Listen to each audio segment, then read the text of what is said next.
Hi, welcome to Planetary Calendar. I'm Dr. Ralph Diomichis. I do this with Lonnie Diomichis, my wife and partner. This is our annual forecast for 2024. We base it upon two major charts. The Chinese New Year chart, which is the new moon in Aquarius, and the eclipse charts, which this year we are having a major, what they call an American eclipse. Why do we call it that? Because it tracks right across the country. Just so you know, the last time we had one of these was before the 2016 election, and it shifted everything. So now we're going to see another shift. We'll see which way. So what's happening this year? What's happening globally? Where are things going to really be focused? What's interesting post-Barbie is that in the chart, in the maps, the highest planet, the highest body, there's two of them, the highest body is the asteroid Vesta, which is the feminine archetype. The feminine archetype is highly placed in the chart, and it's in Gemini. Now, this is interesting too because right now we have Jupiter in Taurus, and this has been really good for the economy. It's good for the economy pretty much globally. It's stabilizing. It moves forward gradually. Additionally, we're in an upward cycle with the sun. The sun goes through a 22-year cycle in which the energy goes up for 11 years. The sun switches polarity and the energy comes back down, switches polarity, comes back up. The down point was in January of 2020, and we have been rising since then. And the idea that a rising tide raises all ships. That's what's happening. Our overall energy level keeps coming up. We're now 4 years into this cycle, and the energy levels keep coming up. So having Vesta there, when Jupiter is going to go into Vesta or go into Gemini and join Vesta, I guess, in the course of the year, that's interesting because it means that this sense of Geminis are the young people. It means young women. It means communication. It means ideas. It also means it's very good for astrology. For instance, astrology generally is believed to be ruled by Mercury, Gemini, and Virgo. So it's very good for the astrologers, which we appreciate. And the next highest in the maps is the planet Uranus. Now, Uranus can be a troublemaker. Why? If you think of the solar system as a walled village, the sun is the central plaza. And as you go out from there, Mercury's there, the kids are around the central plaza, and Venus is there, the ladies are around the central plaza, and then you have the Earth, and then beyond there you have Mars. The men tend to be towards the outer part, they're working, they're going out to the field. You have Jupiter, the entrepreneurs, you have the bazaar, and then you have Saturn. Saturn is the outer wall. It's the protected wall of our little solar system. Uranus is outside. Its orbit is beyond Saturn. It's the ones just beyond the outer wall. It's the revolutionaries, it's the new thinkers. It's, I'm going to go out to the country and meet with my mentor, meet with my teacher. They're outside. They live in the country. It's different. It's a different way of living. And so having Uranus there means that, and Uranus in Taurus, sign of the Earth, means that things can be changed. And one of the things we're seeing right now is, of course, climate change and all the disruptions we're going through because Uranus has been in Taurus for an extended period of time, and now Jupiter, the planet that makes everything bigger, has been in Taurus too. Jupiter is the biggest planet. It's so large you could take all the other planets and put it inside Jupiter.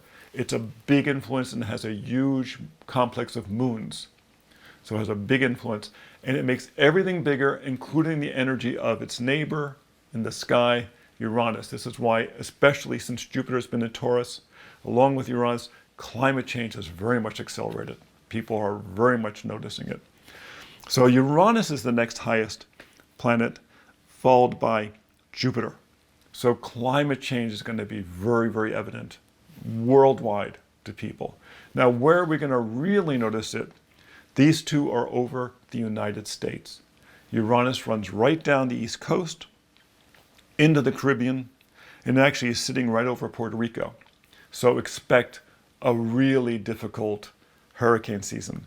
Jupiter is to the west of that, comes up through the Mississippi River, Louisiana, and is sitting over Guatemala and Honduras. So these areas into the east and west of them are probably going to see extreme weather again this year. Now, in truth, you don't have to be an astrologer to tell you that. Any good weather person would tell you that, because they've been seeing this year after year.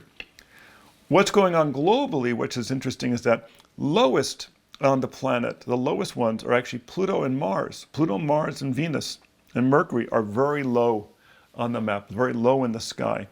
So that may speak to a certain about the the things going on in Gaza, things going on in Ukraine, that these planets are all clustered together. Venus, Mars, Mercury, Pluto. Especially Mercury and Pluto are both in Aquarius. Venus and Mars are both in Capricorn. These are later planets. Remember, these are later signs. So these are political issues. They're actually over New Zealand. But the funny thing is typically any news from New Zealand we barely hear. But when we look at the other side of the planet, they go up through, the icy lines go up through Europe. So there's going to be stuff that's going on through Europe. I think a lot of the stuff related to possibly Ukraine and support for Israel is going to be very disruptive in Europe this year. Interestingly, what's going on in terms of that part of the world, what's going up through there are the icy lines from through like Gaza and the area, are the icy lines for the sun and the moon. So there is going to be a lot centered in that part of the world between Ukraine and Israel. It's going to be a big center this year, but it's going to be very grounded there. People in that part of the world are not going to really notice much outside. For instance, if you move to a place where you have a major beneficial planet, the sun, the moon, especially the sun or Venus, and there's the IC line on an astrocartography chart, you don't want to leave. You feel at home there because you've now centered there. You're grounded there. That's how those IC lines. The MC lines, they'll tell you what your career should be about. And that's what usually people focus on, which is funny. But the IC lines tell you where you are at home, where you will feel at home. And that's equally important.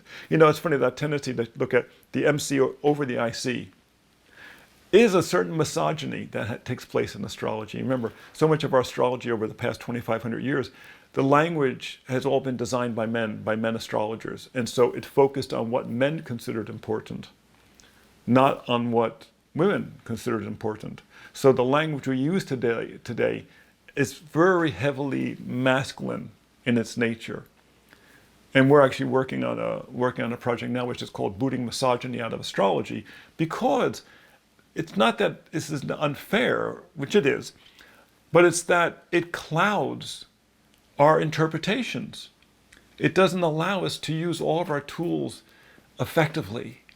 And so that's our particular mission, is restoring some of the tools by bringing them into clear focus about what certain terms really mean.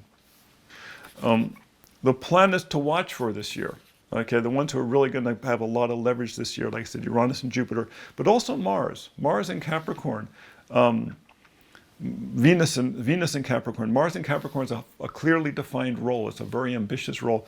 There's going to be things, I think, going on coming out of the East Coast where there is a resurgence of traditional ways of working with health, working with public health.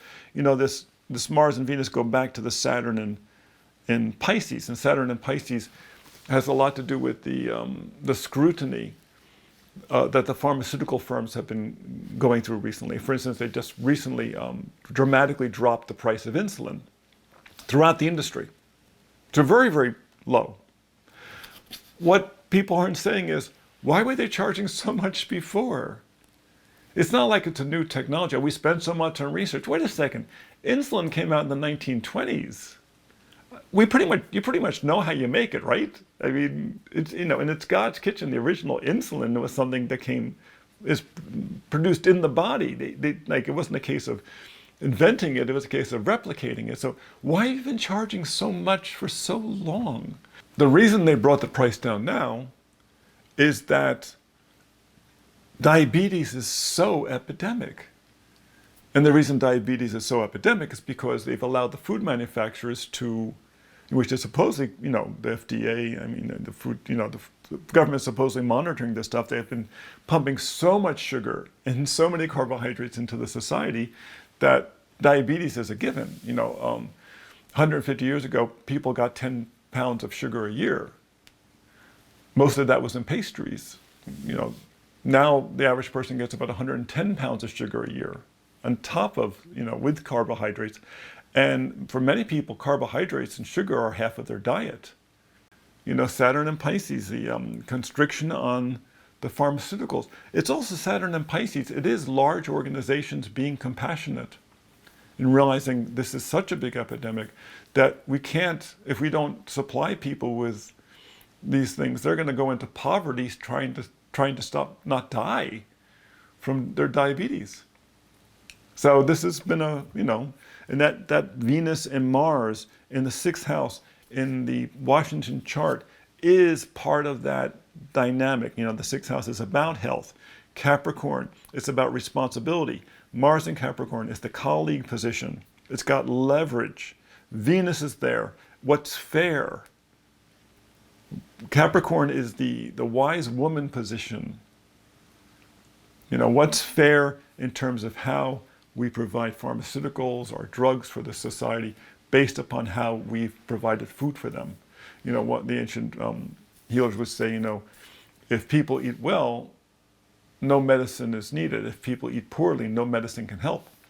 The mid area I told you about, Jupiter's going right up through the Mississippi, so expect floods, though it should be otherwise very good for business. I mean, Chicago, the New Orleans, these should be areas where they get a lot of good business this year because Jupiter's going right up through there, very entrepreneurial.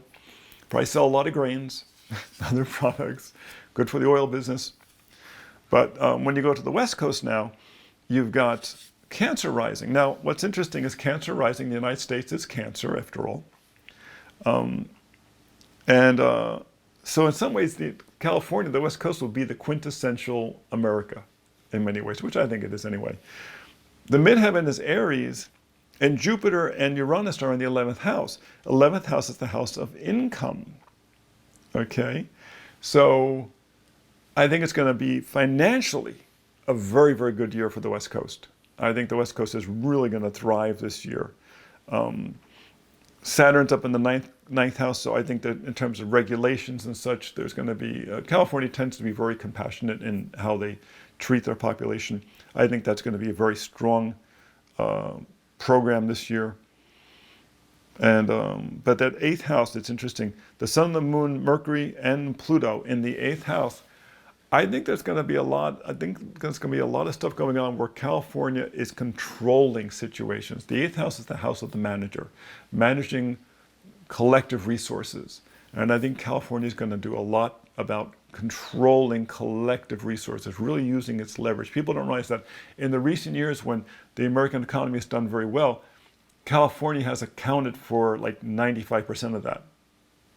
And it's a big state. I mean, there's 40 million people.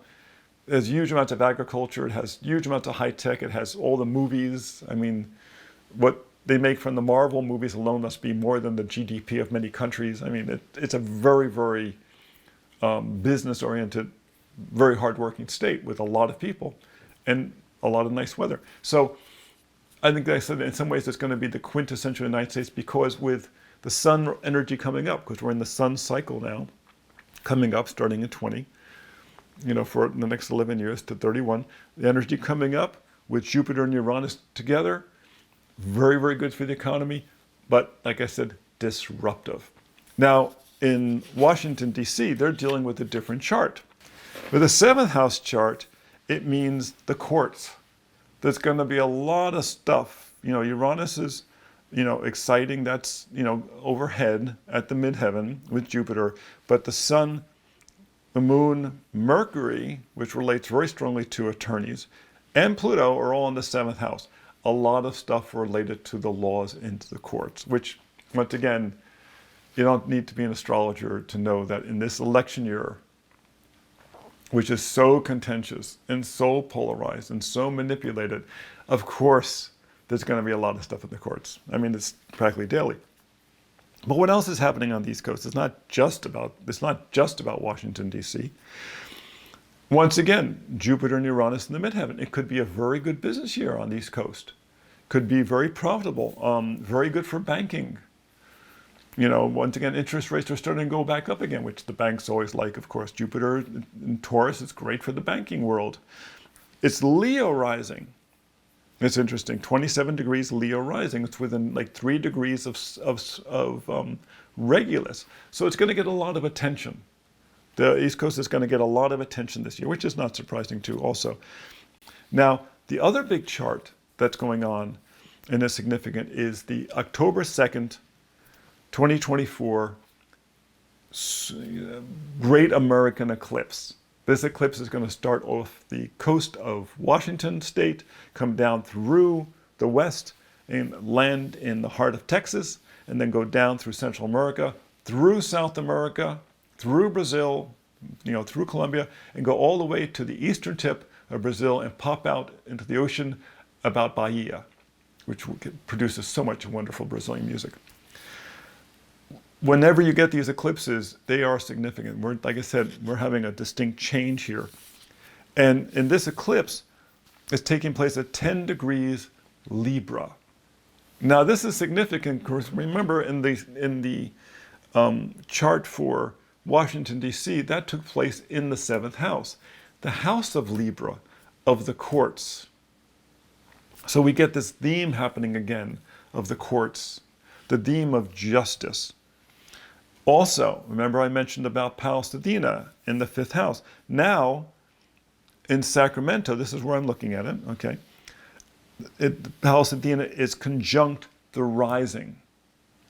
6 degrees to 7 degrees in Sagittarius, getting real close to the star Antares, a bright red giant that tends to produce extremely loud results in Pallas Athena.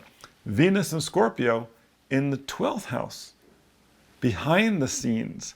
Venus in Scorpio is a defined position. Why? The external position is Taurus. The personal position is Scorpio. It's the personal, reactive, or responsive position of Venus. It's very personal. Things going on related to this eclipse are going to feel to people to be very personal. And it has a lot to do about people's beliefs. It's the 12th house. People's beliefs, they're going to feel very empowered by it. And this is October 2nd. Now, I don't want to harp on the election, but it is, just about a month and a couple of days before the election. I would not be, California usually turns out a lot of voters, but I think, generally speaking, we're going to see a very large turnout of voters. And a very, very large turnout of women. Venus in Scorpio. Venus in Scorpio. Scorpio is the sign of feminine power. It's the traditional feminine, responsive ruler or external expression of Mars. This idea that Mars is ruled solely by Aries. What? No. Every planet's got its polarity, just like every person has its polarity. Okay? Every planet has its polarity, and the feminine polarity of Mars is Scorpio. And in many ways, I think Mars in Scorpio is more powerful than Mars in Aries, although maybe not as much fun. So, highly elevated. Again, Vesta in this eclipse chart, conjunct the midheaven within a couple of degrees. So once again, in Virgo, the feminine archetype, highly elevated. Mars in Cancer, the sign of the mother, in the 8th house. In the 8th house, the house of reproduction, of legacy, of power. It also relates very strongly to surgeries, having power over our bodies. And then Jupiter in the seventh house in Gemini. Jupiter, the advocate in Gemini, a sign of the advocate in the house of the court. So there's a very, very powerful themes going on. One thing that's kind of interesting is that in the fourth house, we have Saturn and Neptune in the fourth house of Pisces. Pisces, the sign of the ocean. Pisces, the sign of our beliefs. Pisces also was one of the Jupiter signs. Neptune's there as well. It's retrograde. It may be that on the West Coast we're going to see a lot of issues related to the ocean returning. It could be that there's been a massive movement to clean up, the ocean along the West Coast. So, but interesting. Like I said, it's going to be a very, very interesting year, and having that major eclipse in the middle of it or in October is like, whoa. Pay attention. You're going to want to watch the forecast, our monthly forecast this year, and follow your calendar. Since you stayed around with us and you're still listening, hopefully, let me give you some strategy for the year ahead. And this is wherever you are on the globe. Okay? Remember, during those eclipse periods, between those eclipses, do not schedule anything serious. No big events, no weddings, no surgeries, nothing like that. They're very emotionally intense times. So avoid scheduling between those dates. Remember, they're going to be between March 25th and April 8th. And then you're going to have the other one that goes from September 17th to October 2nd. Avoid those periods of time. They are just going to be intense. Now, if you have a baby born during that time, there's nothing you can do about that, but those experiences are always intense anyway. So, big surprise. And there's lots of people born between eclipses. Now, there's 3 Mercury retrogrades. There are always 3 Mercury retrogrades each year. And this is true wherever you are on the planet, okay? They go on for 3 weeks each time. There's going to be one in April, one in August, and one in late November. So, during those periods of time, remember, the computers may get glitchy. The phones may get a little wacky. Look for that in the calendar, and don't try to avoid buying anything electronic at that time if you can. I mean, it's funny, sometimes people, oh my God, my phone just died. It's during Mercury retrograde.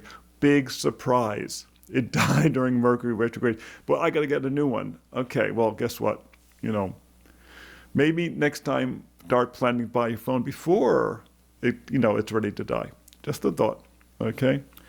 Now, as you go through the year, okay, remember it's going to start off real strong at the beginning, and then it's going to get to the summertime, June, and it's going to switch. And one of the big things that goes on this year is that Jupiter is about to change sign.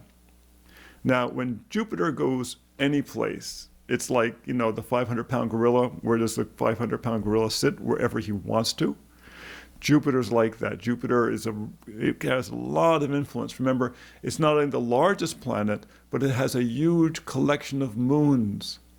And it has 2 other great groups of asteroids. One travels 1/3 of the way in front of it, one-third of the way behind it, and another one across from it. These are called the Trojan asteroids. It's a huge network of energy. So whenever you're looking at, for instance, the aspects to Jupiter, you need to give Jupiter a little more room in terms of its, how important is it if it's 11 degrees off? Well, I guess it's Jupiter. It's like with the sun and the moon. They have large orbs.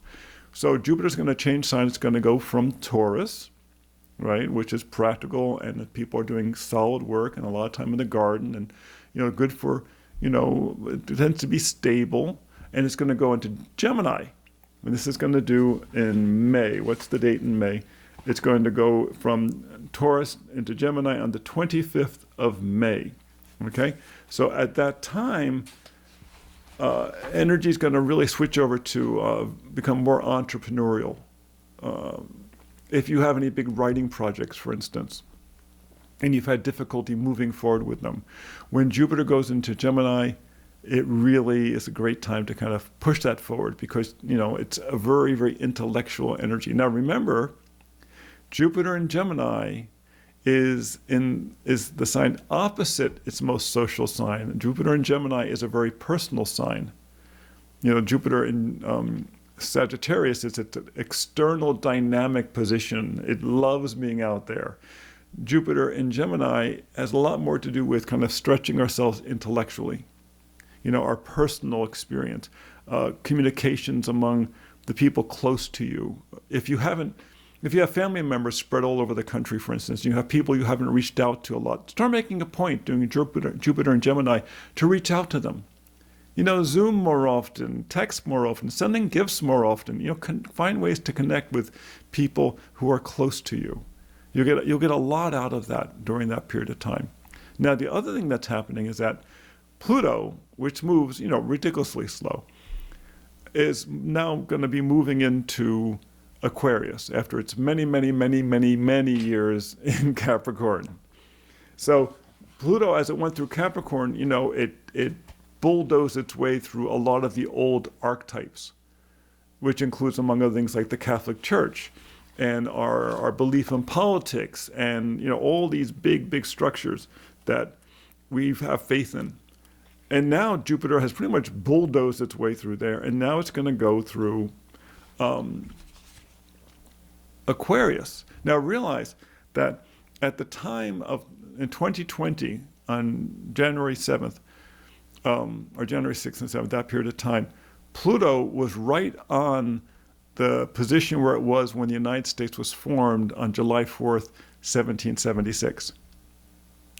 So it gives you an idea of how Pluto functions. It really will at times push things to the edge. They really push things hard.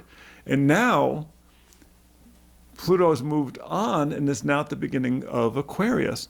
And it's going to bounce back and forth into and out of Aquarius, into Capricorn.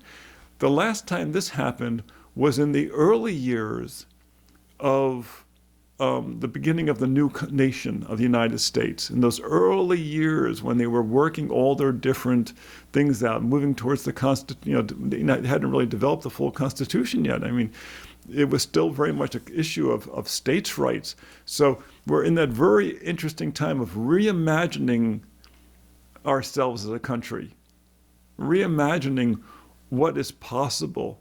Until next time, remember, you can always find us at Planetary Calendar Astrology on YouTube. You can find our website at planetarycalendar.com, where there you can find, of course, the day planner, the calendars and such, because having the day planner, having the calendars, having the forecasts right there where you can read them, or the digital version, can be a huge help in helping you to time your days, to time your events, to make sure that when you're pushing forward, you got the wind at your back, and when the wind's in your face, maybe you go to lunch. So I'm Dr. Ralph Dimitrius for myself and Bonnie Dimitrius. I hope you have a wonderful year ahead.